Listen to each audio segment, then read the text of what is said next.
Abram suas Bíblias, João, capítulo 21. Evangelho de João, capítulo 21 é o texto dessa noite. Vamos olhar mais alguns versos. Eu iria ficar só no versículo 6, mas vão brigar comigo, porque cada domingo fica num versículo, a gente não avança. Então vamos avançar um pouquinho mais aqui, mas sabendo que está ficando coisas para trás, mas nem sempre a gente consegue esmiuçar o texto como deveria ser feito. Então você deve fazer isso no restante da sua semana em casa. Um bom exercício familiar é você pegar a mensagem de domingo, anotações e conversar, ver, buscar coisas que talvez não foram cobertas, buscar dúvidas, e você vai crescer muito. Se você fizer isso com um livro da Bíblia, se você escolher um livro da Bíblia para estudar, durante um ano você fala, eu tenho 12 meses, durante 12 meses eu vou estudar apenas este livro da Bíblia.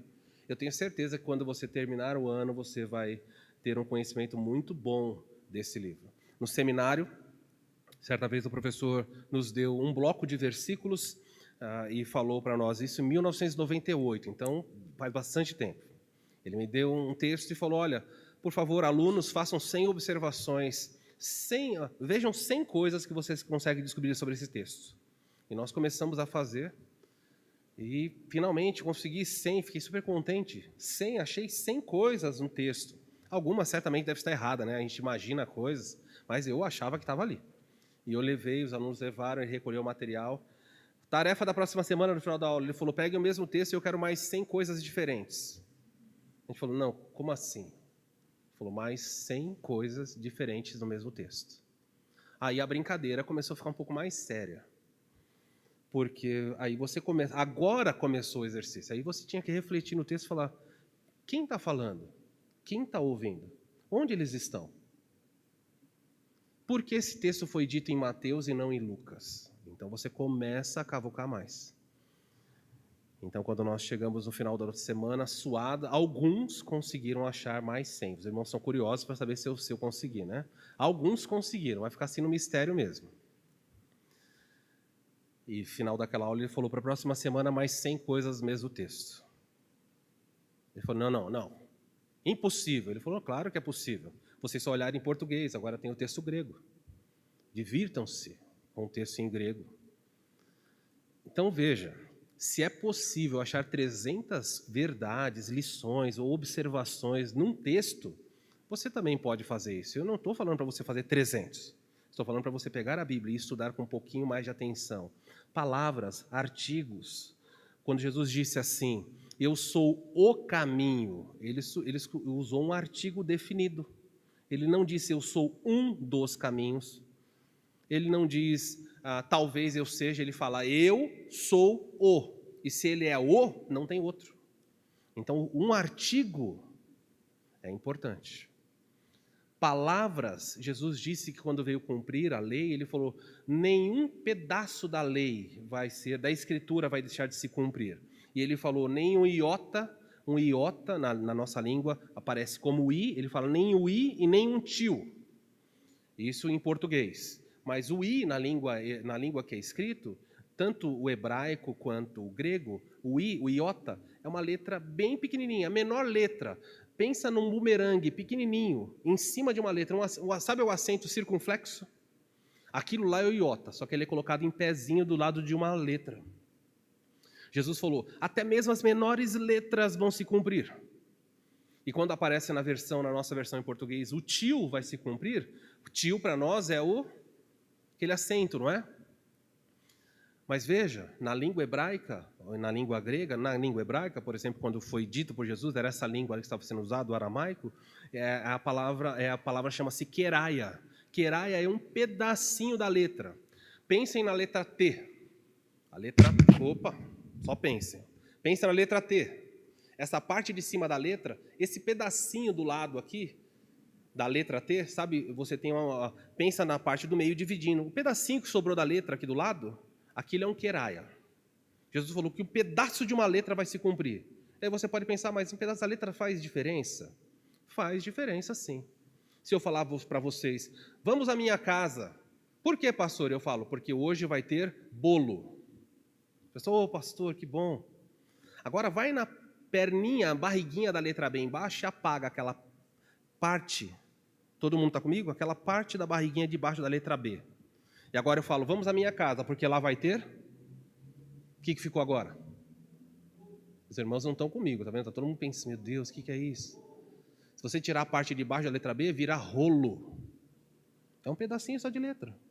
Vamos na minha casa, hoje tem bolo. Ou vamos na minha casa porque hoje tem rolo. Qual você prefere?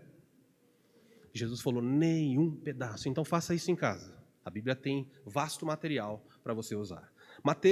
João capítulo 21, versículo 6 diz assim, versículo 5 para nosso benefício.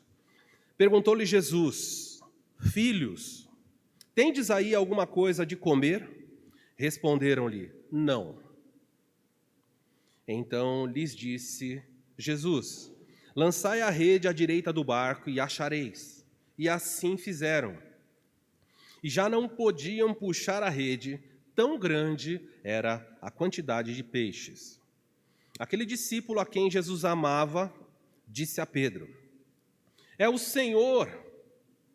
Simão Pedro, ouvindo que era o Senhor, cingiu-se com a sua veste, porque se havia despido, e lançou-se ao mar. Mas os outros discípulos vieram no barquinho, puxando a rede com os peixes, porque não estavam distantes da terra, senão cerca de quase 200 côvados. Ao saltarem em terra, viram ali umas brasas, e em cima peixes, e havia também pão. Eu vou até aí, eu não acredito que eu vou conseguir pregar tudo isso, mas para alegrar os irmãos, eu estou falando 4 versículos hoje, tá bom? Então vamos caminhar aí hoje. Que lições tirar de um texto como esse? A verdade central do texto é, minha pergunta para você, não a verdade central, mas a pergunta é, onde você está? Onde você está? Porque nesse texto nós veremos algumas coisas importantes. Há lugares que definem o estado emocional de um discípulo. O lugar em que você está vai definir o estado emocional, o seu estado emocional. Isso é muito importante, por quê? Porque hoje é a 4ª mensagem que nós estamos falando sobre desânimo. E como os discípulos desanimaram, e como Jesus os encorajou, como ele os motivou. E hoje a semana passada, vimos que Jesus restaurou os discípulos. Jesus, então, muda, num instante, o desânimo, o fracasso, em euforia, alegria, esperança, tudo isso aconteceu. Então, a pergunta do texto dessa noite, que faz a cada um de nós, é: onde você está? Por quê? Porque onde você está. Nós vamos falar de 3 lugares. Onde você estiver, o seu estado de ânimo vai ser afetado. Não tem. Então, hoje, ao sairmos daqui, você vai descobrir. Onde eu estou? Ah, descobri. É por isso que eu estou me sentindo assim. Nossa, agora entendi. É assim que o texto bíblico vai trabalhar. Vamos ver, então, 3 lugares que definem o ânimo, o estado emocional de um discípulo. O discípulo tem variação, nós passamos. Existem situações de ânimo e desânimo que acontecem por causa de mudanças hormonais, por cansaço, a tendência das pessoas ficarem um pouco mais irritadas quando elas estão cansadas, quando elas estão desgastadas, não dormiram bem.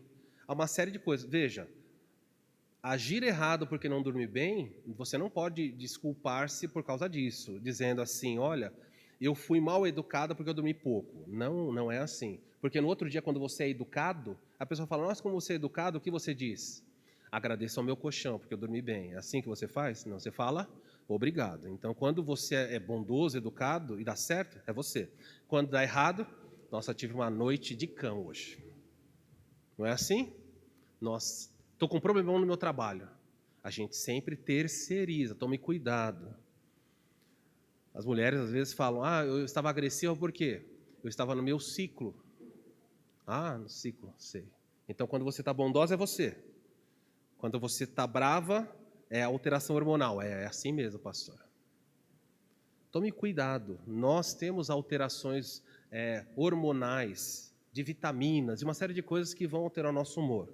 Mas, na ampla maioria das situações, são escolhas que nós fazemos, que nos desmotivam ou nos animam.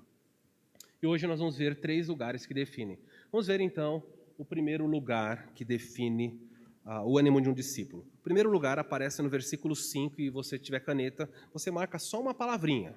Hoje nós vamos ver palavras pequenas para vermos como as palavras são importantes. Perguntou-lhe Jesus, verso 5, filhos, tratou com carinho deles, e a pergunta de Jesus é, tendes, o que aparece na sua versão depois do tendes? Que a palavra aparece? Aí, tendes aí? Então Jesus está falando sobre local. Ele fala, vocês têm aí peixe? Jesus está na praia, 200 côvados que aparecem no texto, é cerca de 90 metros. O côvado é uma medida que para nós não faz muito sentido. Algumas Bíblias já traduziram. O côvado é a distância do cotovelo até o pulso. Agora, qual é o problema disso aí? Se você fala 200 côvados, a distância do meu cotovelo até o pulso não é a mesma distância do cotovelo do Otávio até o pulso dele. Tudo bem? Se nós pegarmos aqui as crianças menores e medirmos o côvado a partir delas, não vai dar certo. Então existe uma variação na medida bíblica, quando fala de côvado, que pode ser de 40 até 53 centímetros. Você gostaria de comprar um terreno assim? Alguém fala, tem 200 côvados.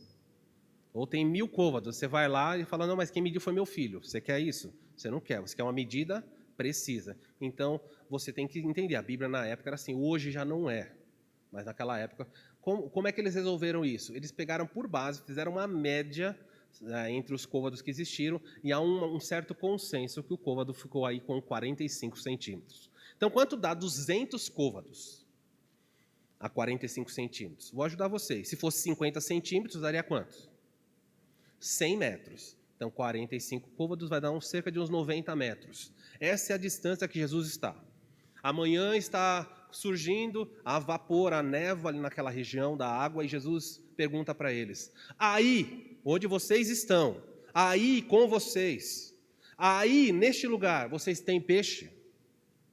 Então Jesus usou muito bem. Longe de mim, onde vocês estão, aí na escolha que vocês fizeram, vocês têm peixe? Então nós estamos falando do primeiro lugar do texto, que é o aí.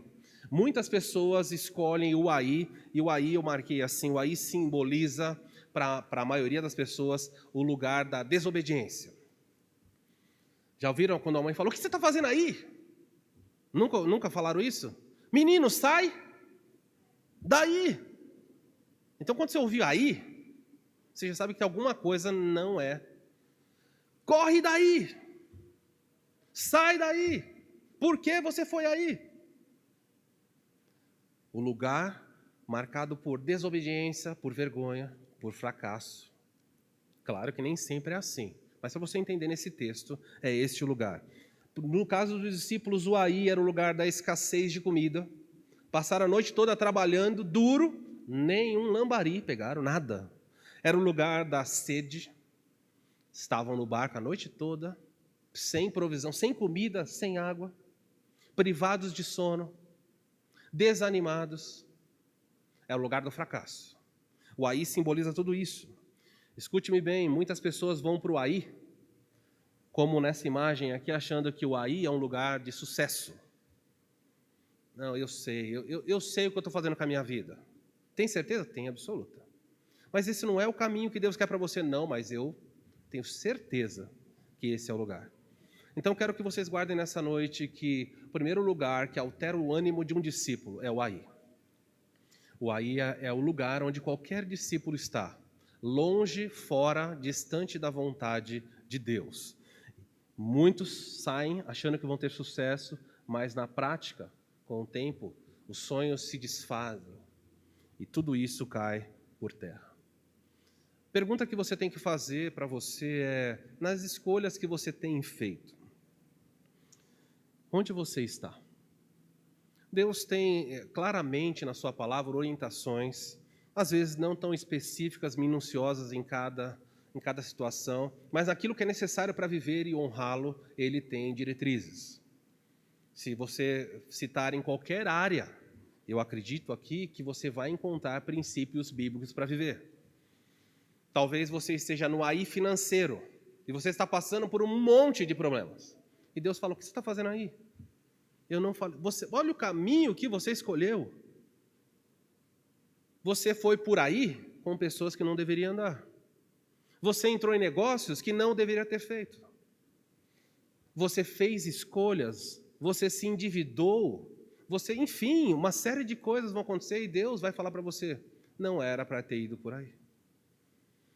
A Bíblia fala que nós precisamos desenvolver contentamento. Por exemplo, material, em 2 Timóteo 6, Paulo diz assim, tendo com que comer e nos vestir, estejamos alegres, pois nada trouxemos deste mundo e nada levaremos. Então ele fala sobre um senso de satisfação. Ele não está falando que você não deve desejar ter coisas, nem trabalhar para ter. Ele não está desestimulando isso, mas ele está falando sobre um senso de alegria. Há pessoas, nós acabamos de passar, se eu não me engano, sexta-feira agora, no Brasil, não era um evento brasileiro, não é? Mas foi importado, a Black Friday, como eles falam. Pode imaginar quantas pessoas vão se endividar ou já se endividaram por causa desse evento? E as pessoas falam, é promoção, mas você precisa? É claro que eu preciso, pastor, eu só tenho 40 pares de sapato, eu precisava... Como é? Tem 52 semanas no ano, só 40 pares de sapato, não dá, eu preciso pelo menos um por semana. E aí a fatura do cartão vem, as cobranças chegam, e em algumas igrejas trazem a fatura para o pastor orar, para repreender o demônio do cartão. É o demônio do cartão? Foi o demônio do cartão que digitou a senha? Foi, Kelly? As pessoas vão falar, o demônio do cartão. Nem vou falar, mas deu para entender, né? Não culpe as pessoas. Aliás, há pessoas que culpam o diabo por coisa que o diabo não fez. Coitado do diabo, não é? O diabo está falando, Deus, é mentira, eles estão mentindo a meu respeito. E em muitos. Há pessoas que estão no aí de uma vida de tragédia, de imoralidade. Você fez isso? Fiz. Por quê?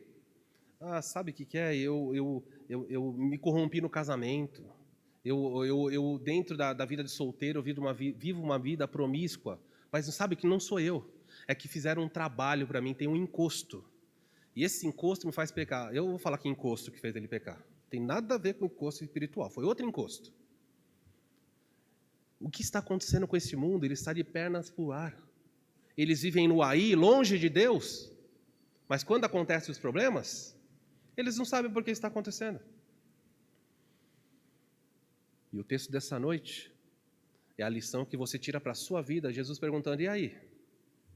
Deu certo estar aí, longe de mim? Eu vou pescar, Pedro falou. Jesus falou, deu certo. Vocês tiveram sucesso aí? Conseguiram peixe? Por que Jesus perguntou de peixe? Porque era o objetivo deles. O alvo deles era, nós somos profissionais da pesca. Se tem uma coisa que nós sabemos fazer é pescar. Ser apóstolo não dá mais, já fracassamos. Mas pescar é o que nós fazemos de melhor. E Jesus perguntou, e aí, deu certo? Veja que Jesus não os ofendeu. Jesus apenas fez uma pergunta para que houvesse reflexão. E hoje eu faço para você a mesma coisa. Aí onde você está, no casamento, na vida financeira, na vida acadêmica, nas múltiplas decisões que você tem tomado, está dando certo? Porque se não está dando certo, é hora de você parar e fazer como os discípulos, olhar para o barco e falar, não tem nada. Aqui, ou melhor, no caso deles, né, era nesse sentido, não temos nada longe de Jesus. Jesus diz em João capítulo 15, verso 5, sem mim vocês não podem fazer nada. E ele, quando fala isso, ele está dizendo, mesmo aquilo que você acha que faz de melhor, como os discípulos que era pescar, não dará certo, porque vocês não têm a minha bênção. Mas talvez alguns possam dizer, pastor, o meu aí é longe de Deus, e eu vejo muitas pessoas na televisão, revistas, que estão no aí longe de Deus, e estão dando certo sim, pastor. Tem peixe à vontade no barco. Você pergunta, tem peixe? Ele fala, tenho para dar e vender. Mas o que Jesus está perguntando para eles não é apenas se tem peixe, mas se eles têm satisfação. Há muitas pessoas que têm muito peixe no barco. Aliás, o barco é fantástico, é lindo, mas não tem alegria. Se você ler o livro de Eclesiastes, a Bíblia diz que é uma bênção poder trabalhar e desfrutar daquilo que você fez. E o autor, Salomão, diz assim, é uma coisa que eu olhei e não entendi. O homem a quem Deus dá trabalho, muito trabalho, mas ele não pode se beneficiar das obras da sua mão. Ele senta na mesa e não pode comer. Ele vê aquele banquete na sua mesa, riquíssimo, mas ele não pode comer. Isso acontece? Acontece. Há pessoas que têm um palácio, uma cama gigantesca, mas Deus não dá o sono. Terrível isso, não é? Está num lugar suntuoso, mas o sono vai embora. Vive no luxo, mas a família vive pé de guerra. Não conseguem sentar juntos para ter um tempo de paz. Este é o aí que você quer? O que você está procurando para a sua vida? Qual é a satisfação que você quer para a sua vida? Seja qual for o alvo, escute-me bem. Se o que você quer é longe de Cristo, cedo ou tarde, e infelizmente, falo isso com tristeza, normalmente se descobre tarde. Sabe quando os discípulos descobriram que não tinham nada? Eles trabalharam a noite toda, foi pela manhã do dia seguinte. Não foi depois de uma hora pescando e falou, pessoal, está dando errado, vamos voltar para a praia. Trabalha, quando estavam exaustos, tem alguma coisa aí para comer? Estão aí? Então eu quero que você guarde isso. Se você está desanimado, faça uma reflexão da sua vida e pergunta, será que eu não estou distante de Deus nessa área na qual eu tenho encontrado desânimo? Há pessoas que estão desanimadas com a profissão, estão desanimadas com o seu trabalho. Precisam parar e perguntar, será que eu não estou fora do que Deus quer para a minha vida? Porque enquanto você não for usado por Deus para aquilo que Ele te fez, você não vai ter satisfação. Há pessoas que às vezes optam por ganhar bem, mas não por ter alegria no que fazem. Há pessoas que são capazes de prestar trabalho voluntário e as pessoas perguntam, como é que você tem coragem de trabalhar sem receber nada? E a pessoa com um sorriso no rosto fala assim, estou realizado no que eu faço. Por quê? Porque há um propósito. Você precisa descobrir-se na sua profissão, na sua vida acadêmica, no seu casamento, na criação dos filhos. Há pessoas que estão tão longe de Deus na criação de filhos, e aí Jesus de vez em quando pergunta, e aí, está dando certo a forma como você está criando seus filhos? Porque eu tenho um novo método, Senhor. Eu sei que a Bíblia manda corrigir, eu sei que a Bíblia manda disciplinar, mas isso era em uma outra época. Hoje as crianças não são mais... Um bom bate-papo já resolve tudo. E quando o problema chega, Jesus pergunta, e aí, deu certo? Quando começa a desmoronar a vida, hoje as pessoas, as crianças, na hora do almoço eu conversava com meu irmão, e ele compartilhava comigo que há crianças que não sabem mais, em sala de aula, ouvir um não. Há muitos professores aqui. Crianças que vivem na metodologia de que não posso ouvir um não. Essa é a nova mentalidade. Aliás, há escolas que estão sendo feitas para deixa o seu filho se desenvolver. Vão virar bichos. Mas quando chegar lá na frente e o policial falar, não, pare. Ele fala, o quê? Nunca ouvi um não na minha vida. O que você acha que vai acontecer? O mundo está de pernas pro ar, porque a geração atual já se corrompeu. Os pais não falam mais não para os seus filhos. E nós estamos no meio desse povo, vivendo assim. Mas se você é um pai que não fala não para os seus filhos, logo, quando amanhã estiver clareando, Jesus pergunta, e aí, está dando certo? Está dando certo a maneira como você decidiu lidar com o seu casamento? Queridos, essa é a primeira localização que define o estado emocional de alguém. É o aí longe de Deus. Se você está nesse aí, volte. E você sempre vai estar com as redes vazias. Muito trabalho, pouca alegria. Existe também Jesus, a imagem para ajudar vocês, Jesus na praia pergunta, filhos, vocês tendes aí algo? E os discípulos aqui só com rede, cansados, sem que responder. Não, nós não temos. O aí, a distância, longe de Deus, o lugar da desobediência. Há um outro lugar que define o estado de ânimo. É o ali. Pastor, onde está o ali no texto? O ali está subentendido. Veja aí comigo. Jesus perguntou-lhe, filhos, tendes aí algo para comer? Responderam não. Então lhes disse, lançai ali a rede. Tudo bem? Não aparece o ali para você no texto aí. Mas o que Jesus falou? Não tem aí? Então joga a rede ali. O que Jesus está fazendo com eles? O ali é o lugar do direcionamento. É o lugar que Jesus aponta para pessoas que estão desorientadas, estão perdidas, estão desanimadas. E Jesus bondosamente diz: não deu certo? Não. Então joga a rede ali, à direita. E uma coisa interessante é que o ali simboliza os caminhos e direções que Jesus nos aponta. Quando os discípulos escutam o ali de Cristo, no meio da sua desorientação, no meio da sua dificuldade, a tendência de sucesso é fantástica. Nem sempre Jesus aponta, preste atenção nisso, porque senão você vai sair daqui orando: Senhor, é ali? É ali? É ali que eu tenho que ir? É ali? Ele não vai ficar apontando para você, igual a imagem ali, ó. Seria legal, não é? Tudo que você quiser fazer, Deus ilumina, põe uma seta no chão e você vai.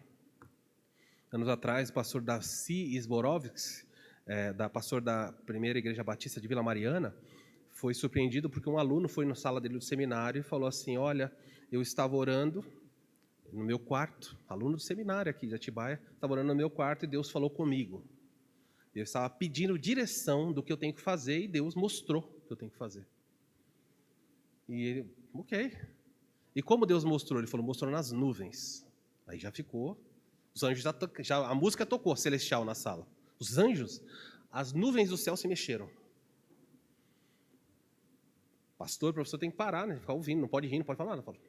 E como te apontou o caminho? Foi igual no deserto, a coluna de nuvem, mostrando para onde ir? Não, as nuvens se mexeram e formaram 3 letras no céu.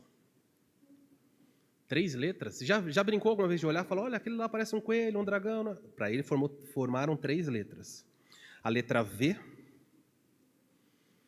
de Vitória, a letra P, de Paulo, e a letra B, de bola.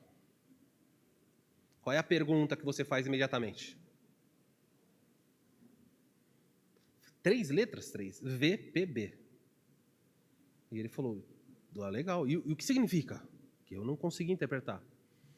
E o aluno bateu na mesa e falou: vai, prega a Bíblia. Então eu estou vindo para o seminário. Ficou claro para mim: vai e prega a Bíblia. Darcy olhou para a mesa um pouco, respirou e falou assim: eu acho que Deus está me revelando uma outra leitura. Sério? Sério. Eu entendo essas 3 letras de forma diferente. O quê? Vai plantar batata. Sai da minha sala. Você está perdendo meu tempo. Você acha que Deus vai mandar letras no céu para você pregar a Bíblia? O chamado é interno. Mas tem crentes que acham que vai ser assim. Levanta de manhã e fala: Senhor, eu só irei para onde o Senhor me apontar. Adivinha o que vai acontecer? Fica na rede tomando água de coco. E o Senhor não apontou nenhum lugar. Irmãos, Deus nos aponta o seu caminho, às vezes de maneira explícita, muito grande. Deixa eu dar um exemplo aqui. Giovana está ali em cima. Giovana, 5 anos atrás, né, Giovana veio aqui no gabinete falar comigo. E ela: eu estou em dúvida, eu preciso de um direcionamento de Deus para a minha vida. Eu falei: Giovana, claro. E qual o direcionamento? Eu quero saber o que Deus quer para a minha vida acadêmica. Uma pergunta pertinente, importante. E na época, não sei se a Giovana vai lembrar, ela falou: olha, eu gostaria de fazer música lá na Universidade de Cantareira, em São Paulo. Eu quero estudar música. Posso fazer isso? Eu falei: pode, conversa com seus pais. A decisão vem dos seus pais. Deus vai falar pelos seus pais. Vai falar com eles. O que mais? Eu vou prestar outras opções. Mas meus pais não querem muito que eu faça música. Eu falei: olha, então já estou vendo as setinhas aparecendo aí no caminho. Ok. Aí eu falei: presta. Então ela começou a prestar os vestibulares. E ela prestou e não passou nos vestibulares. Mas ela passou em um. Passou em arquitetura. É isso, Giovana? Arquitetura aqui na USP de Bragança. E ela falou: eu não sei se é vontade de Deus que eu faça esse curso. E eu falei: tem mais alguma opção Deus está te dando agora? Ela falou: não. É só essa opção que você tem? É. E seus pais aprovam? Aprovam. E qual a dúvida? Eu falei: é caro o curso? Ela falou: não, eu ganhei bolsa. Ganhou bolsa? De quanto? Integral, 100%. Deixa eu entender. Você passou num curso, o único que você passou, seus pais aprovam e você ganhou bolsa integral. E o que você quer saber? Eu quero saber se é vontade de Deus, se eu estude lá. Eu falei, vamos orar para os freis buscarem você todos os dias. A van da USP mandar buscar você na sua casa e levar todos os dias. Ainda pagar o jantar para você. E aí você vai saber que é a vontade de Deus. Eu brinco com ela, dá para discutir isso? Tá claro, é a única opção que você tem. A bênção caindo diante de vocês. E talvez você ache isso engraçado, mas às vezes Deus faz a mesma coisa. Ele fala, vá por ali. E você fala, não. Você sabe por que os discípulos pegaram peixe? Não foi porque Jesus apontou onde o peixe estava. Por que eles pegaram peixe? Por quê? Jesus falou, olha, joguem ali. É ali que tem peixe. Ele apontou. Mas por que os discípulos pegaram? Porque eles obedeceram. Não, o importante aqui não é saber o caminho. Não é saber o que fazer, é fazer. Porque quando você não faz, você desanima. Mas quando você obedece a Deus, contrariando aquilo que é racional, porque eles olhavam para o barco, era de noite, estava começando a clarear, mas não dava para ver peixe. Então eles tinham que obedecer por fé. Eles podiam discutir com o homem da praia, não sabiam que era Jesus ainda, hein? Podiam discutir. Sai daqui, estamos cansados, a noite toda pescamos. Mas diferente, por alguma razão inexplicável. Eles não discutem, porque o texto fala assim. Perguntou-lhe Jesus, tem aí alguma coisa para comer? Responderam não. Então ele lhes disse, lançai a rede à direita do barco e achareis. E na minha versão diz, e assim fizeram. Não houve tempo para ficar deliberando. O que vocês acham? Vamos tentar mais uma vez? Não. Eles simplesmente obedeceram. Eles todos jogaram a rede. E quando eles obedeceram a Jesus, eles foram na direção do Ali. O texto diz assim, e assim fizeram, e já não podiam puxar a rede, tão grande era a quantidade de peixes. Houve uma mudança drástica. Quando a rede tracionou, e tinha tanto peixe que eles não tinham forças, lembra que eles estavam em 7. 7 homens experientes, eles não conseguiam puxar a rede. Eles teriam que arrastar a rede até a praia, porque o normal era você pescar, puxar a rede e jogar os peixes dentro do barco. Mas era muito. Eles não tinham força para puxar. Como você acha que o ânimo deles ficaram? Eles estavam todos cansados. Fim de dia, fim de expediente. Como vocês acham que eles se sentiram? Não sei se tem alguém que trabalha em loja de calçado. Suponha que você é comissionado. O mês está fechando e você não vendeu nada. Nada. Está cansado, entra a gente na loja e fala, você traz esse, eu quero um par desse, um par desse, um par desse, um par desse. A pessoa desce com 50 caixas, põe no chão, põe. Vai levar qual? Eu falo, não, só queria experimentar. Hoje não vai dar. Como a pessoa se sente? Encaixota tudo e leva tudo de volta. O horário está terminando, falta 5 minutos para a loja fechar. E aí entra uma pessoa e fala, você pode me atender? Qual é o ânimo dessa pessoa? Atendi muita gente. E a pessoa fala, eu queria ver aquele sapato ali. Pode ser que alguém diga, olha, eu vou pedir para outra pessoa te atender, estamos fechando, passa amanhã. Mas pode ser que você, naquele momento, busque o sapato para aquela pessoa. E aquela pessoa que entrou na loja compre 40 pares. Qual vai ser a sua reação quando você vê a pessoa comprando 40 pares? Do desânimo do fracasso, passou para a euforia. E os discípulos, eu imagino aquela alegria. É peixe! E gente, não dá para imaginar o sorriso deles tracionando, a força foi renovada. Por quê? Porque eles saíram do aí para o ali. E quando você obedece a Cristo e você faz essa mudança na sua vida, muda o rumo que você está indo, porque Ele diz, é por aqui, vai, pare, saia daí e vá por ali. E você obedece, certamente há uma mudança de estado, há uma mudança, é um lugar de direção. O ali é um lugar de direção, de provisão, de renovação, de encorajamento. Às vezes Deus fala para pessoas que estão fracassando no trabalho, em algum lugar, Ele fala assim, olha, para de insistir aí. Vá por ali, muda. E alguns têm medo. E esse ali pode ser uma mudança de trabalho, uma mudança de cidade, uma mudança de curso. Pode ser uma mudança de igreja. Pode ser uma mudança de denominação. Eu não sei. Porque Deus não tem a denominação certa. Deus tem um povo. O que nós temos que aprender é o que Deus está apontando e obedecer, porque é assim que nós conseguimos vencer. Então esse é o segundo lugar. Primeiro, aí, longe de Deus, Jesus aparece aqui, fala, olha, joguem ali, e aí então você tem a mudança dramática desses discípulos com barcos, no barco repletos de peixe. Versículo 7. Aquele discípulo, seria o nosso próximo slide aí, disse João, aquele discípulo a quem Jesus ama é João, versículo 7. Aquele discípulo a quem Jesus amava disse a Pedro, é o Senhor. Gente, fantástico isso. Simplesmente, o barco, eles estão puxando as redes, muita força para retirar os peixes, viram que não daria, e João diz, é Jesus. Então, nesse texto você percebe como os discípulos são diferentes. João entende primeiro, Pedro age primeiro. E na igreja você tem gente assim, sabia? Tem gente que entende rapidamente, mas não faz nada. E tem gente que demora para entender, mas quando entende... E que é até cômico. A maneira como o João descreveu aqui, eu não sei se ele queria usar de humor, mas se torna um pouco engraçado. Às vezes você não presta atenção, mas veja só. Aquele discípulo a quem Jesus amava disse a Pedro, é o Senhor. Simão Pedro, ouvindo isso, que era o Senhor, cingiu as suas vestes, pois havia se despido e lançou-se no mar.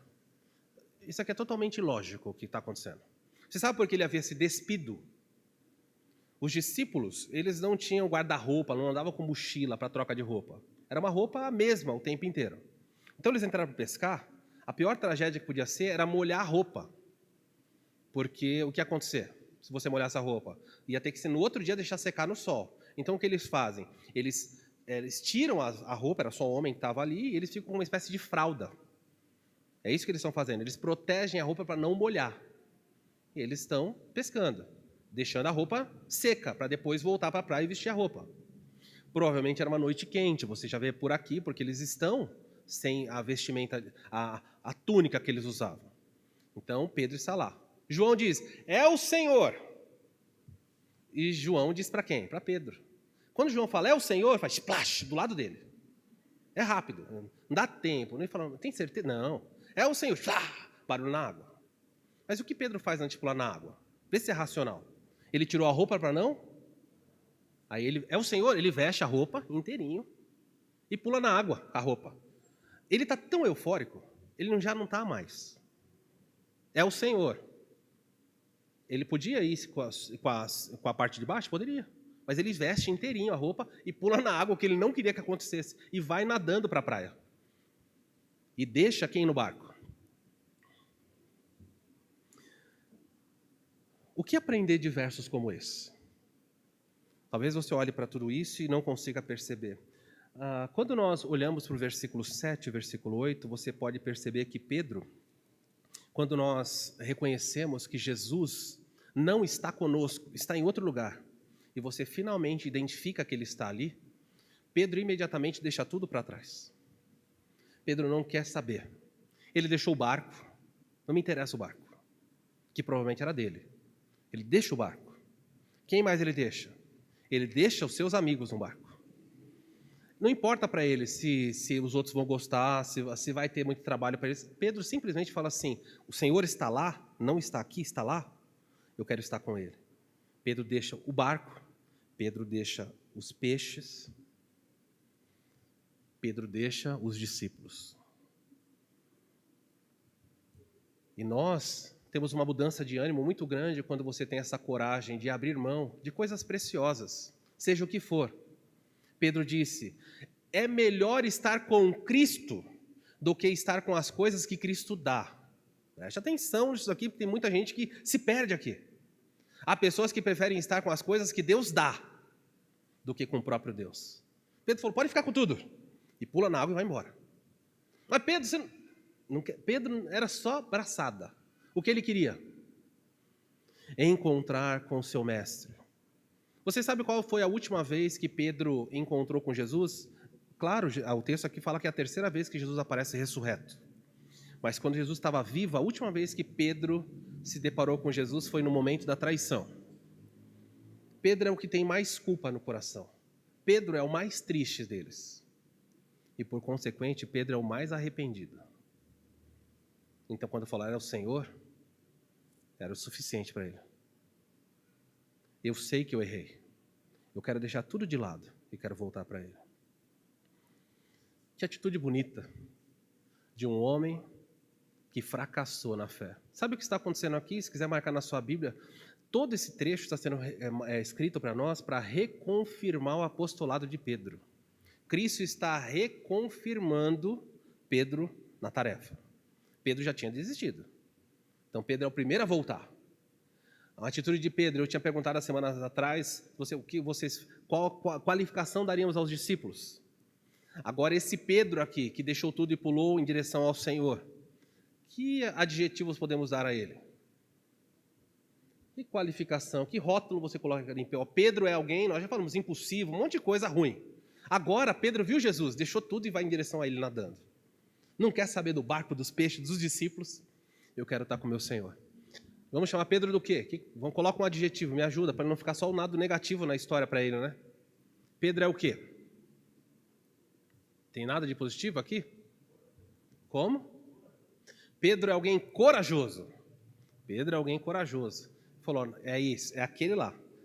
Você acha que Pedro ficou calculando? É fundo aqui, eu vou aguentar? Você já viram a roupa de um discípulo? Era um manto grosso. Quando molhou de água, pesava ou não? Pedro estava cansado? Tinha trabalhado a noite toda? Pedro falou, não importa. Pulou e foi. Como é que você acha que ele chegou lá na praia? Só no pó, né?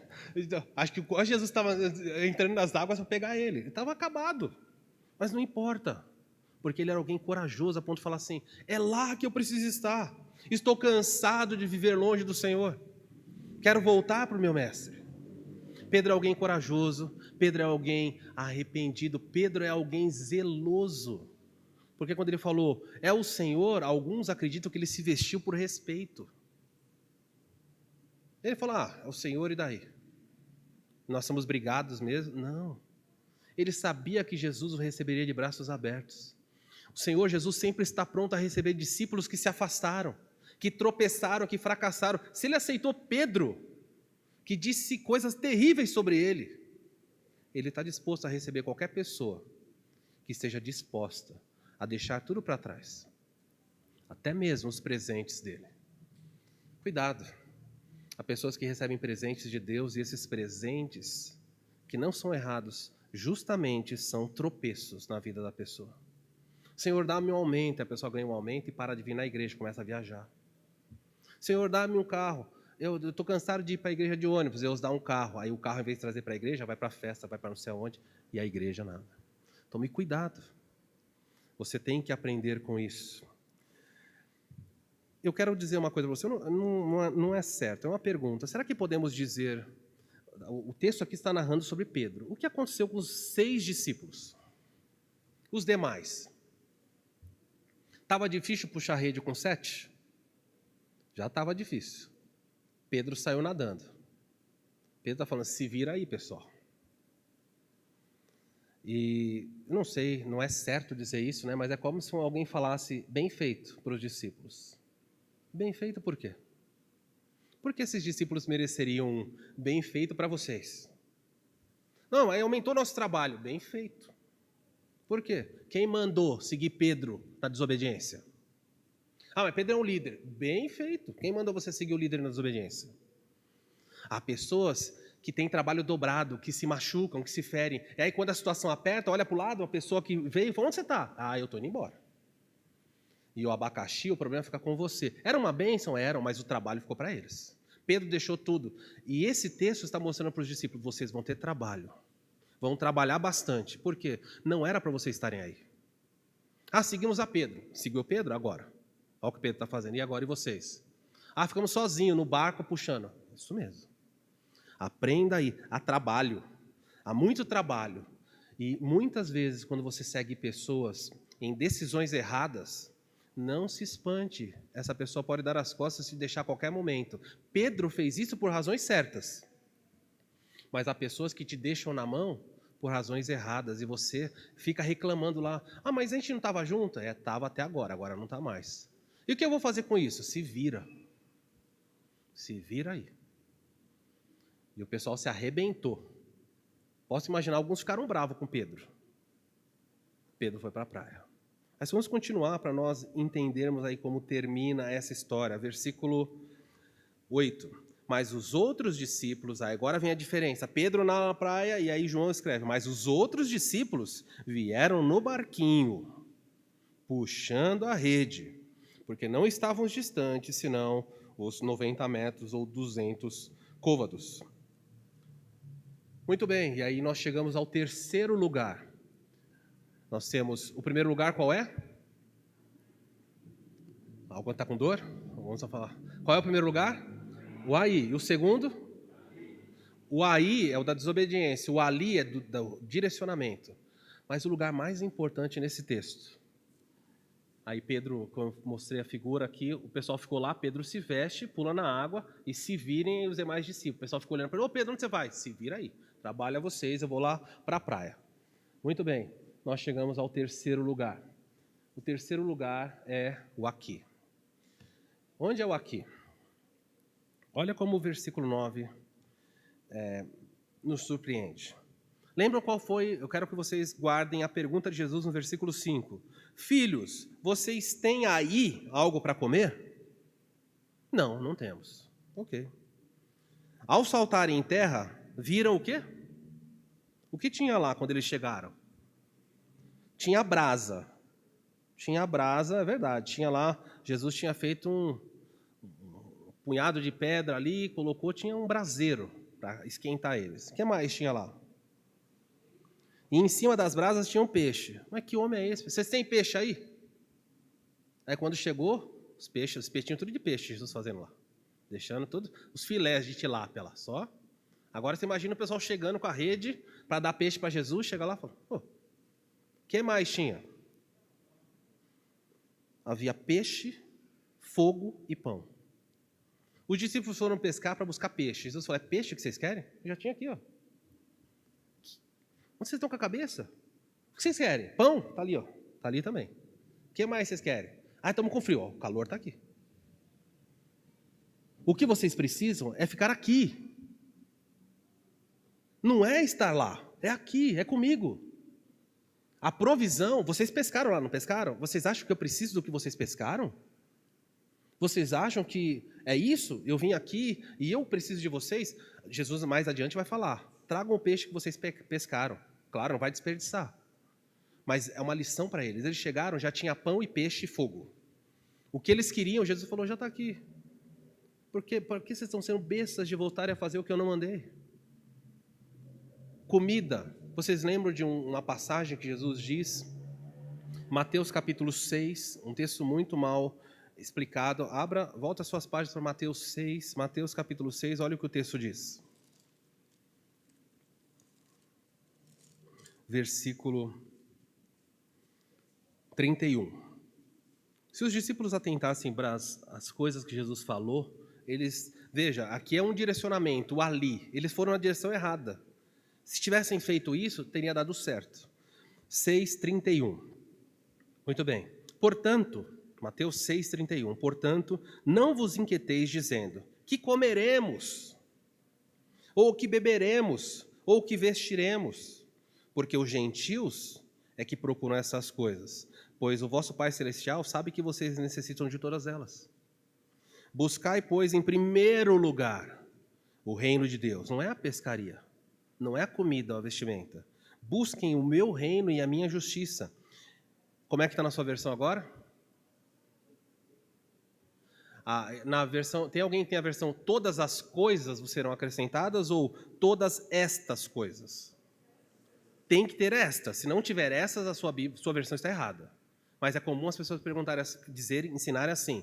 Buscai, pois, o reino de Deus e a sua justiça, e todas as coisas vos serão acrescentadas. Celular, casa, carro, relacionamentos. É isso que ele falou aqui no texto? Ele falou sobre o quê?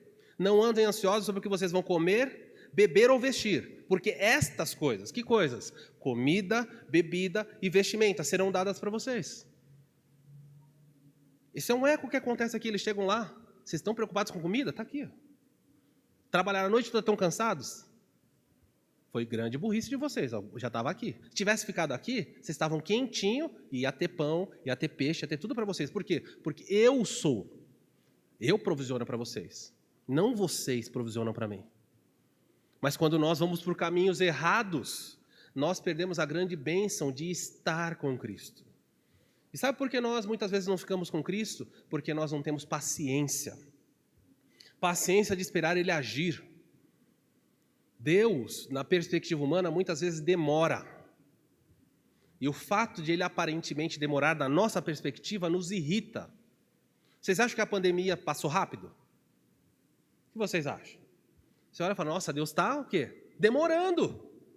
Cadê? O Tiago está lá atrás. O Tiago pergunta para mim, pastor, vai acabar sábado a pandemia? Eu falo, Tiago, um sábado vai acabar. Ainda não. Estou cansado de usar máscara. Eu sei. E no final do culto ele vai perguntar para alguém de novo. Então, quando vai ser? Segunda? E é a pergunta de todo mundo. Estamos cansados. E você diz, está demorando. E Deus fala, não, não está não. E quando Deus demora em agir, nós começamos a nos mobilizar para achar uma solução para o problema. E tem sido assim, não tem sido desde então? Os homens estão trazendo soluções. É errado buscar soluções? Não é errado. Mas a resposta para essa epidemia não está no que os homens vão trazer. O mesmo Deus que mandou é o Deus que tira. E se Deus que quiser que a pandemia permaneça mais tempo, Ele vai permanecer. Com vacina, sem vacina, façamos o que quiser. As notícias que nós ouvimos atualmente, elas não são notícias animadoras. Você começa a ouvir que em lugares onde, até mesmo lugares onde tem vacina, começaram a ter algumas complicações. Ainda hoje li uma matéria de uma cidade aqui no Brasil que foi modelo. Toda a população foi vacinada. Toda. Esqueci o nome da cidade. Como? Serrana. Isso mesmo, Celso. Cidade serrana, toda a população foi vacinada. E agora, de repente, começou a ter casos, aumentar, disparar casos. Mas todos foram vacinados. Não é que, tem lugares que não foram. Toda a população foi vacinada. E os casos começaram a subir. Qual a explicação para isso? É como se Deus dissesse, eu sou o Senhor. Eu estou no controle. Não é o ser humano que vai dizer, acabou. Sou eu. Enquanto eu não disser, façamos a nossa parte. Vamos usar as máscaras, vamos tomar os cuidados, vamos tomar os remédios, o que for, cada um toma a sua escolha, se vai ser vacinado, não, se acredita em coquetel, se não acredita, faça a sua parte. Mas quem vai dar um fim a isso não será o ser humano. Aprenda isso. Versículo 9, vamos terminar aqui em João capítulo 21. Não andeis ansiosos por coisa alguma, os discípulos estavam ansiosos por comida, bebida, e eles naufragaram. Versículo 9 diz assim, ao saltarem em terra, viram ali umas brasas, e em cima peixe e havia pão.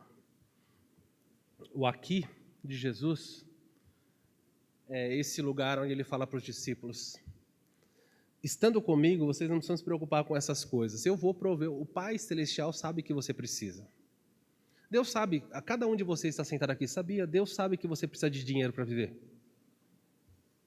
Alguns vão dizer, mas Deus sabe que eu preciso de mais, não é? Ele sabe que você precisa de roupa para vestir. Não estou vendo aqui ninguém andando sem roupa. Eu tenho certeza que você tem mais roupa do que você pode usar. Eu tenho certeza que na hora do almoço sobrou. Imagino que todo mundo almoçou, e almoçou bem, porque crente come, né? E fez o quê quando terminou o almoço? Sobrou. Porque Deus tem provido para cada um de nós comida, bebida e vestimenta. O que ele disse lá continua.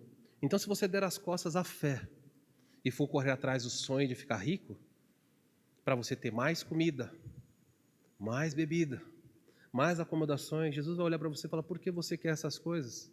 Como se você fosse viver nessa terra eternamente. O apóstolo Paulo diz, já vai alta a madrugada e o sol da justiça está raiando. Não vivam essa vida como se vocês nunca fossem sair daqui. Pelo contrário, vivam como peregrinos que têm malas prontas. A qualquer momento partiremos. se estamos com Ele. Mas a coisa mais triste nessa passagem é que quem foi o primeiro a chegar? Foi Pedro. Quando Pedro chegou, ele se deparou com brasa e fogo. Interessante que ele para um pouquinho de falar de Pedro aqui, vai falar só no versículo 11 depois. Não fala o que Pedro fez quando ele chegou na praia, ele e Jesus. Talvez Pedro não tenha dito nada. Talvez Pedro chegou lá e constrangido com a cena. A última vez que Pedro esteve na presença de Jesus, em que havia brasas, Pedro estava se aquecendo na noite. E estava dizendo, eu não conheço esse miserável. E quando Pedro chega, Pedro estava seco ou molhado? Pedro vai em direção à brasa e ele se aquece. E sabe quem está na frente dele de novo? Jesus. E Lucas fala que quando Pedro amaldiçoava Jesus, Jesus virou e olhou nos olhos dele. E Pedro está se esquentando e olhando nos olhos do Senhor. Não há palavras para comunicar isso. Há silêncio ali. Há arrependimento, há constrangimento. Mas não há uma palavra de repreensão de Cristo. Nas próximas semanas, nós vamos ver que Cristo não vai dar a palavra. Pedro, o que você fez, hein? Eu não te avisei, Pedro, que você ia me trair? Viu? Eu sabia, você é um fraco. Eu estou pensando em subir Tomé para a sua posição e você passar para um discípulo mais de outro escalão. Não faz nada disso com Pedro. Ele continua tratando Pedro como um dos apóstolos com maior destaque. Há bobagens que surgem desse texto aqui, sem tamanho, mas vocês sabem que dizem que é por causa desse texto que Pedro se tornou papa. No catolicismo romano, ensina-se que Pedro é papa porque Pedro, versículo 10, não vou pregar hoje, só vou ler, tá? Disse-lhe Jesus, trazei alguns peixes que vocês acabaram de pegar. Busquem peixe. Tinha peixe lá, mas Jesus fala assim, busquem mais um pouco de peixe. E quem que atende? Verso 11, Simão Pedro entrou no barco e arrastou a rede para a terra, cheia de 153 grandes peixes. E não obstante serem tantos, a rede não se rompeu. Quem arrastou a rede? Foram eles? Quem arrastou? Pedro? Arrastou sozinho? Irmão Daniel que gosta de pesca. Um peixe grande pesa quanto, irmão Daniel? Quantos quilos? Uns 60 quilos um peixe grande? 40. Vamos pegar 20, vamos maneirar aqui, 20. Quantos peixes tinha ali? Alguém quer fazer a conta para mim? A de lava é menor, né? Não. Tudo bem. Se fosse 1 quilo, peixe de 1 quilo, tá bom? Dá para acreditar, né? De 60 já ia... Mas de 153 quilos. Nadando contra, molhado. Pedro entrou, pegou a rede e arrancou. É o Hulk, eu não sabia se era a história de Sansão, que eu estava lendo, eu falei, Vingadores, alguma coisa está acontecendo aqui. E por causa desse texto de Pedro arrastar 153 peixes, fizeram uma cambalhota e Pedro virou papa, a partir daqui. Vocês estão vendo o papa aí? Não está escrito aí? Papa, que ele virou papa? Mas não dá para explorar isso aqui. Por quê? Porque é fantasioso. Fantasioso. O que aconteceu aqui para nós é um pouco misterioso, sim. Por que Pedro foi lá?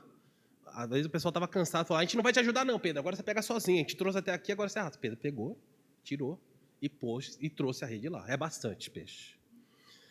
3 lugares que determinam o ânimo de qualquer discípulo. O aí, longe de Deus. O ali, em obediência. Mas o maior ânimo, a maior alegria é estar aqui. Jesus falou, se vocês estiverem aqui, não faltará para vocês o que vocês tanto buscam.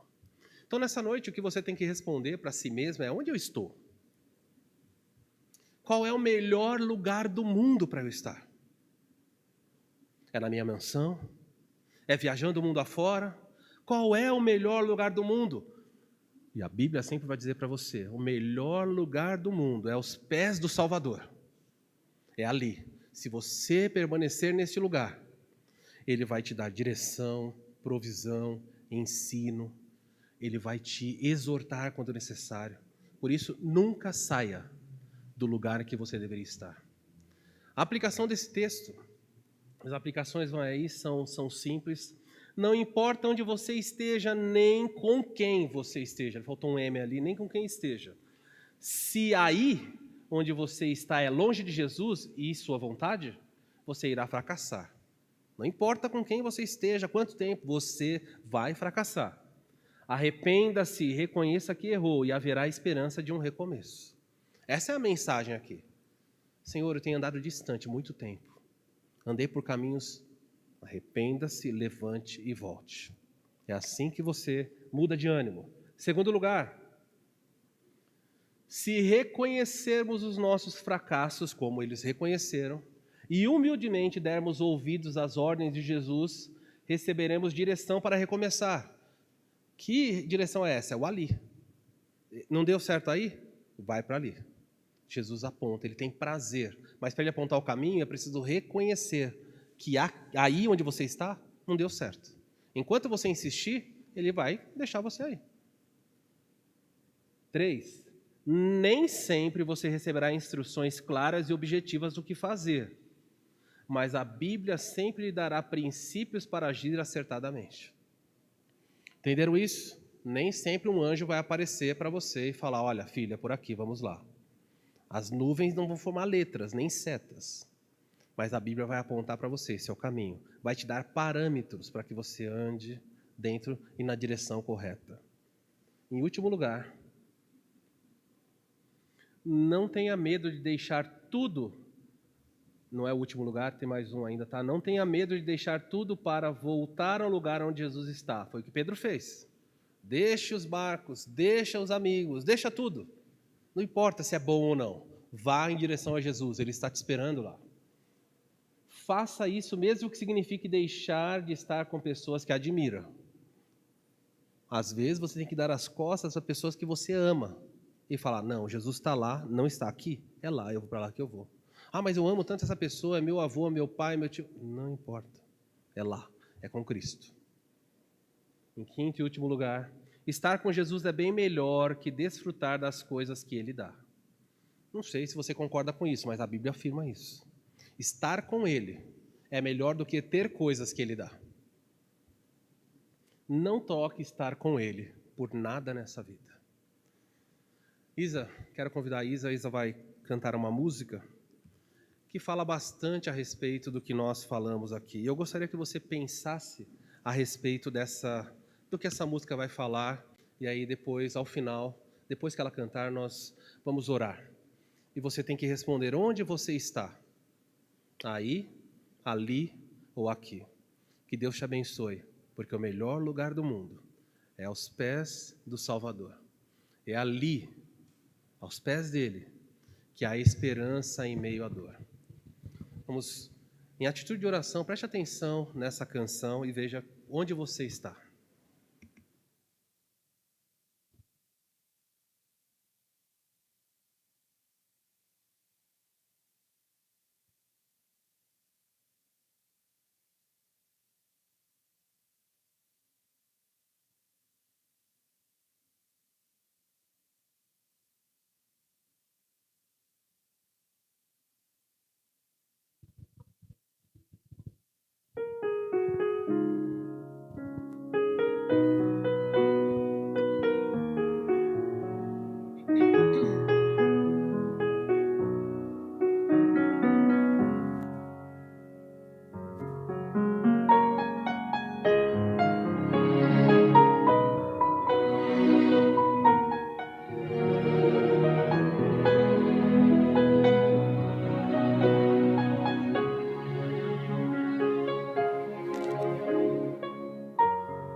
No mundo ainda existem belezas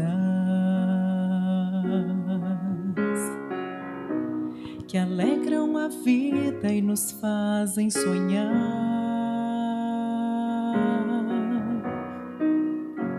Recantos felizes da natureza, onde qualquer ser humano gostaria de estar.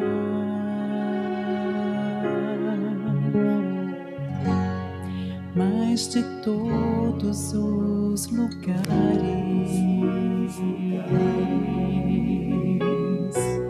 o mais bonito, inspirador,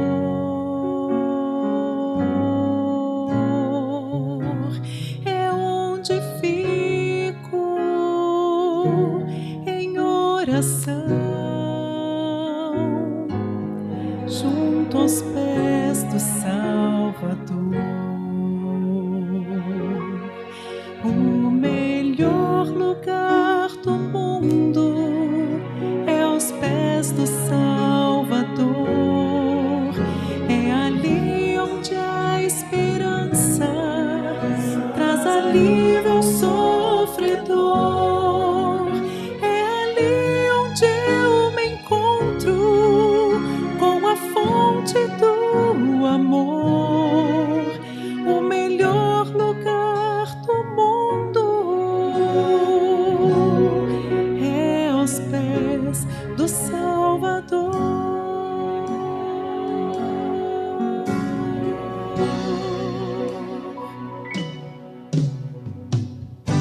Sonhamos com casas que tenham conforto, talvez numa encosta com vistas pro mar.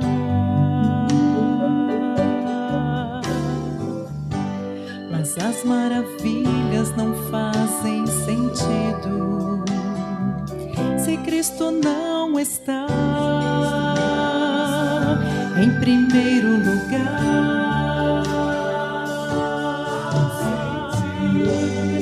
Ao sentir a paz de Deus,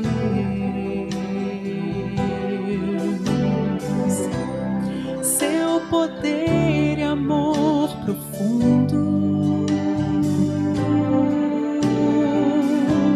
eu posso estar onde for. Estou feliz por me encontrar no melhor lugar do mundo.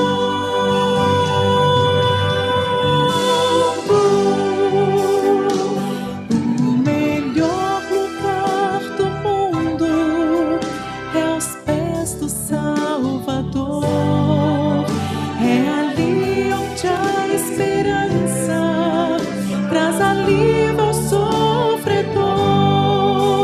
É ali onde eu me encontro com a fonte do amor. O melhor lugar do mundo é aos pés do Salvador.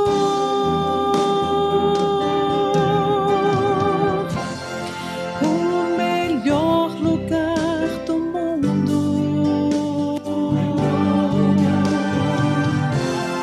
é aos pés do Salvador.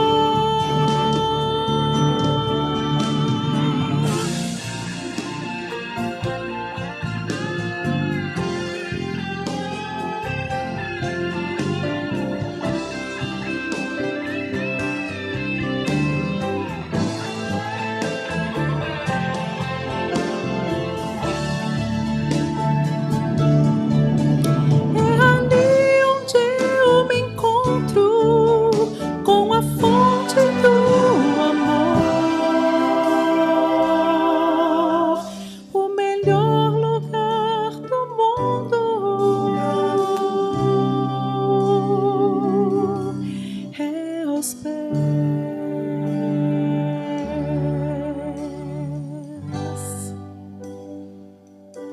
do Salvador.